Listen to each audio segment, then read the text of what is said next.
What are the questions that you need to have answered in order to ensure that you have a customer who is willing to want to buy from you? Let's discuss that today. Do you desire a competitive advantage delivered weekly that will help propel you into the next level of your sales career? Then you have found the right place. Welcome to the Win the Deal Show, a B2B sales podcast for sales professionals like you that want to discover ways to improve your strategy, communication, and negotiation techniques, and ultimately win more deals. Get ready to accelerate your sales growth. Now, here's your host, Tim Barnaby. Hi, and welcome back to the Win the Deal Show. I'm your host, Tim Barnaby. Today, we're going to dive into a little bit more on our clarity element of our sales framework. And now we're getting into what I referred to last week as the discovery portion of the framework. And what we're really going to dive in today and talk about is specifically the questions that we need to have answered to help us understand the customers that we're trying to attract, whether or not they are qualified, truly qualified, to want to do business with us or not. Before we get started, make sure you take the opportunity to grab my free guide to telling better sales stories, the 5 must-haves to turn your sales story into a success. It's specifically for B2B sales professionals, and it outlines the easy, straightforward story selling strategies that I and my clients use to hone their most important asset. When used effectively, this will make you one step ahead to winning more deals. If you want to make an impact on your sales, go to timbarnaby.com/story and grab a copy of the 5 must-haves. Today, we're talking about prospecting, and this part of the sales process for me is really critical. I believe that opening is the new closing. I believe that it is fundamental that we get opening right. I believe that it is through our discovery meetings, our conversations, our messaging in between by email or text, or however it is that you're first reaching out with those potential future customers, that we really need to do our due diligence to ensure that, number one, we're really helping the right people, and number two, that we're really working with them in a way that's going to get us to the end state, where it's going to get us to that point that we're going to have either a signed contract or a purchase order from them. Is this going to work 100% of the time? Absolutely not. I am not selling you that. What I am saying, though, is that it is critical that we spend this time up front with our due diligence in advance and really dig in with the types of questions that we're going to ask those prospective customers so that we know exactly what the situation is and whether or not they're looking to do business with us.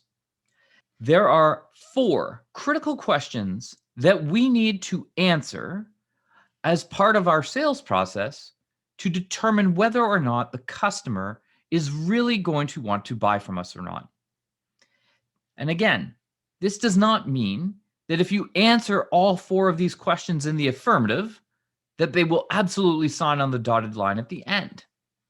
It will, however, give us guidance to ensure that we know, as we make our way through the rest of the sales process, that we understand all of the key elements of why we're even going through a sales process with this customer.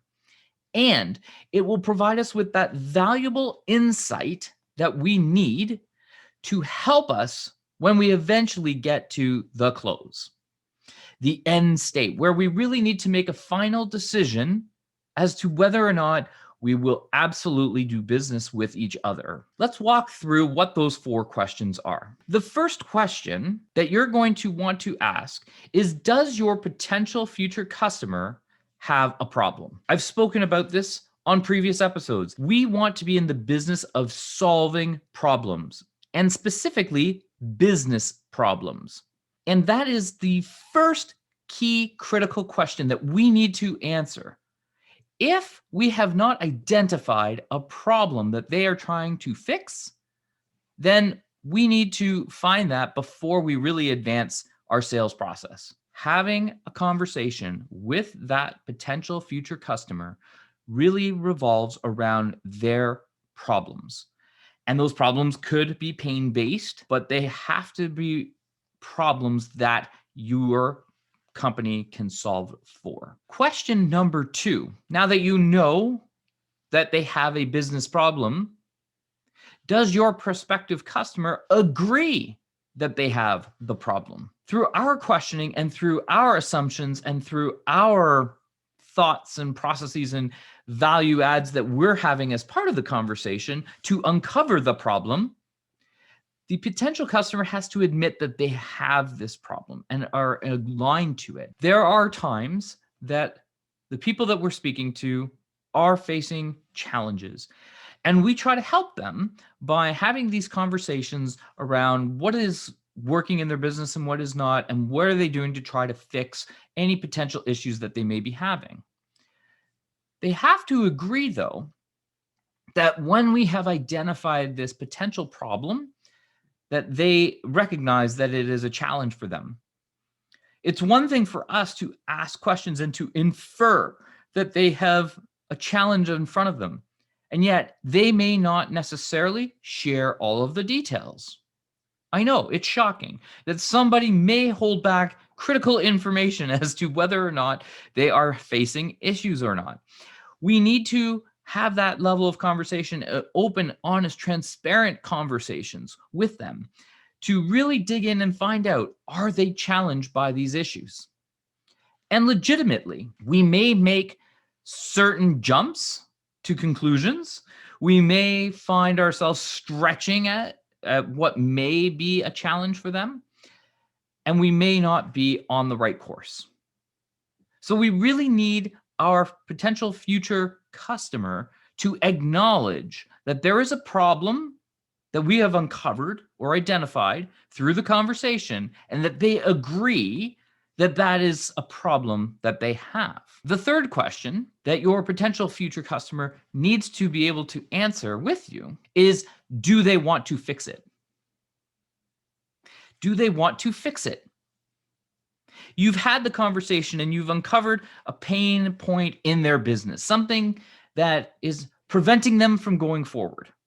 And through that conversation, they admit that it's a challenge. They admit that what you have uncovered, what you have got them to think about, is causing them a problem.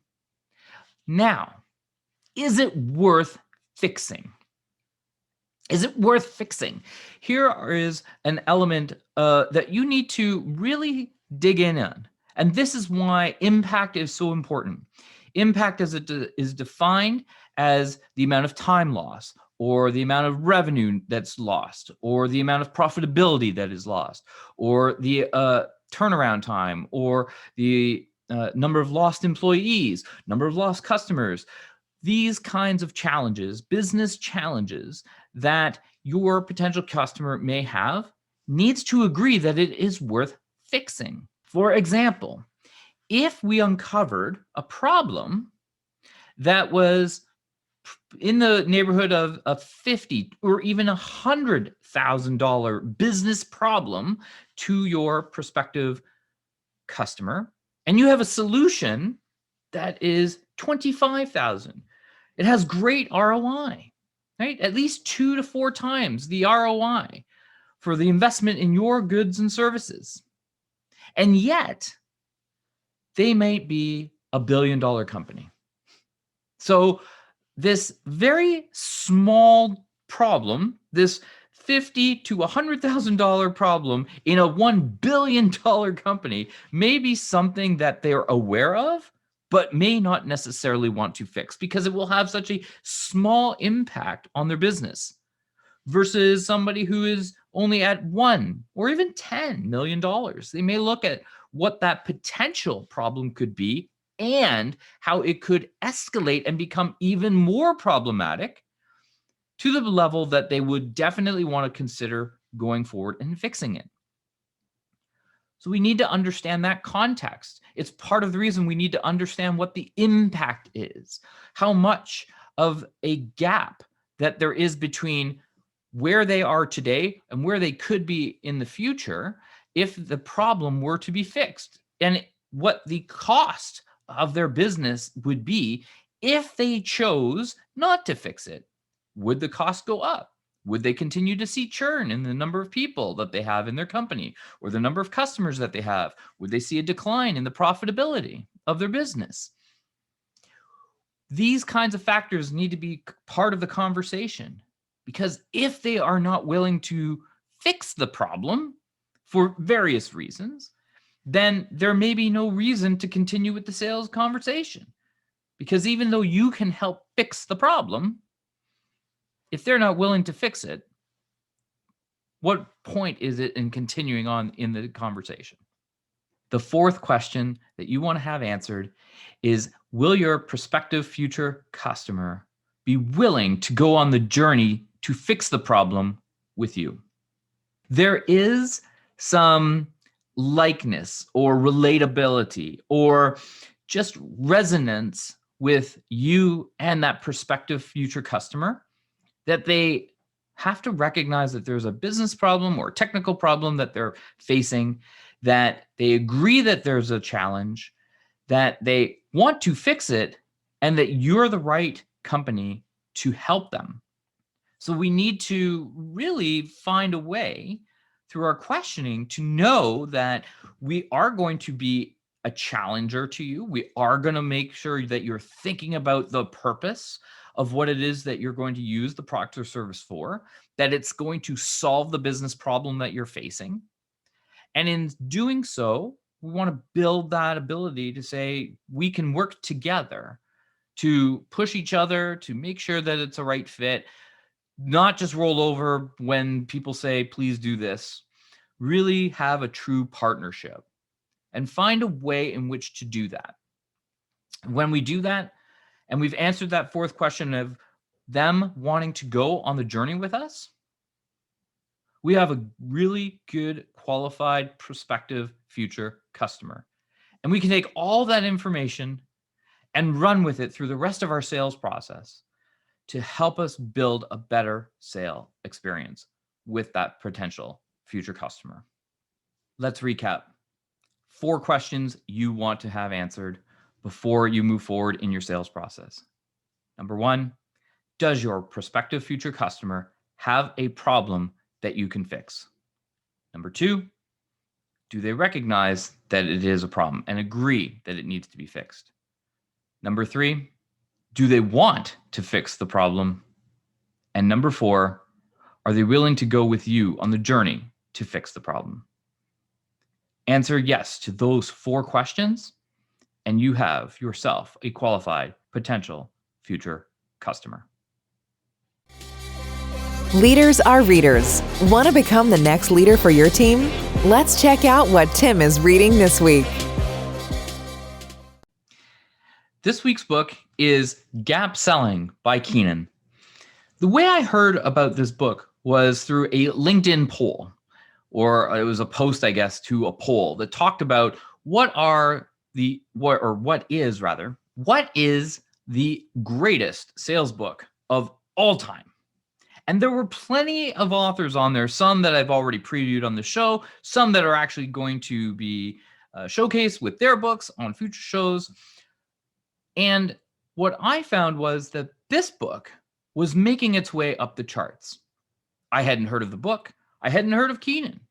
And so I really wanted to find out, how is this book that continues to climb up the ranks and got to number 2, lost out to Jeb Blunt's Fanatical Prospecting, which is on the list. We'll showcase that in a future episode. When I dove in and said, okay, this is book. Everybody's talking about it, at least in this poll. And it went up to number 2. I got to find out who Keenan is and what this is all about. And so I got the book, and this book really, for me, was game changing. The way that Keenan looks at gap selling, which is what I've been talking about all through all of these podcast episodes, finding the business problem. Get out of our heads about being product centric. Stop talking about our stuff. Stop talking about our companies and how good we are. Focus on the customer's business problem and what we can do to help them solve that problem, which is really what a lot of this book is about. Even the 4 questions that I took are directly from Keenan's book. This is specifically something that he promotes around how we need to better communicate as sellers. We're too rushed to want to jump in and think that we can solve the problem as soon as we hear one little thing that might be the challenge that they're having. But as he goes on and explains, like, there are lots of different ways in which you can dig in to find what the problem is, what the impact is, what's causing it, what are the root causes of the problems that these people are facing, what's the current state, what's the future state, what is it looks like for them on their side of the business. Once we have all of those details, we can start picking away at the 4 questions that I've outlined in this podcast episode about the journey that they're about to take, and decide whether or not it makes sense even for us to move forward or not.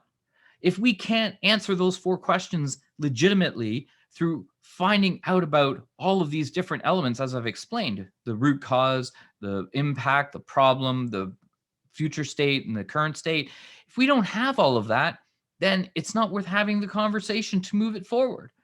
That's where this discovery becomes so important, and why I said at the top of the show that opening is the new closing. People talk about closing deals all the time, but it's in the opening. It's digging in and having these serious conversations and really finding out truly what is going on in our potential future customers' business to really understand whether or not we can help them, and being honest with them to say, if this is a problem that we cannot fix, then we hopefully can recommend somebody who can, or point them in the direction of where we think they need to go. Because if it's not our solution, if our solution isn't going to fix the business problem that they're having, then what's the point of continuing on with the sale? It's just going to lead to a bad experience for both parties. So the book really changed the way I thought about selling, and I am really excited to have shared it with you. I recommend, if you haven't done so already, go find this book. It's available on Amazon. I will put a non-affiliate link in the show notes to the Amazon book so that you can pick it up. And when you read it, I suggest you read it several times. As you saw, I've already got marks in it so that I can go back and quickly reference, because this is something that's going to evolve, but that you need to go back and recall certain elements, making sure that you've got all of the pieces correct. So keep it handy, read it more than once. This is a phenomenal read. Go out, read it today. One of the key takeaways from the Gap Selling book that I took away was those 4 questions that I shared with you, and how I could remember them and make sure that I was tracking when I'm speaking to my potential future customers. So I created the 4 questions worksheet. And this is something that is a space for me to keep track when I'm speaking to my potential future customers for my business. And sometimes I'm using it during our conversations. Other times I'll do a recap and make sure I've captured the information correctly and just summarized it on the worksheet so that I can refer to it as we continue through our sales process. If you would like to get a copy of this worksheet, go to timbarnaby.com/4 questions. That's timbarnaby.com/4 questions. And download a copy of the 4 questions worksheet. When you do, send me a note. Let me know what it's like, and let me know if you use it to help you win your next sale. In next week's episode, we're going to continue on this discovery process. If you recall, this is the BANT-less discovery part of our framework. So we're going to talk about BANT and why we don't necessarily want to use BANT as the way in which to qualify our potential future customers. So tune in next week. And if you haven't done so already, go ahead and give this show a rating and a review so that others can discover the show. And for our visual learners, if you wanted to see me speaking to the camera this entire episode, because I didn't have any drawings to share, you can check us out on YouTube. Just search for Win the Deal Show. That's all for this week. I hope you are able to take away one little nugget and implement it in your sales process. And if you do, write to me at tim@timbarnaby.com and let me know your success. Have a great rest of the week, and I look forward to sharing more with you in next week's episode. Until then, go out and take massive action and win the deal. Thank you for listening to the Win the Deal Show. What action will you take away and implement? We would love it if you would leave a rating and review in order to help others like you find this show. And remember to subscribe so that you will be the first to hear the latest episode. Check out all our episodes at winthedealshow.com. Thank you for listening. Now, go out, take massive action, and win the deal.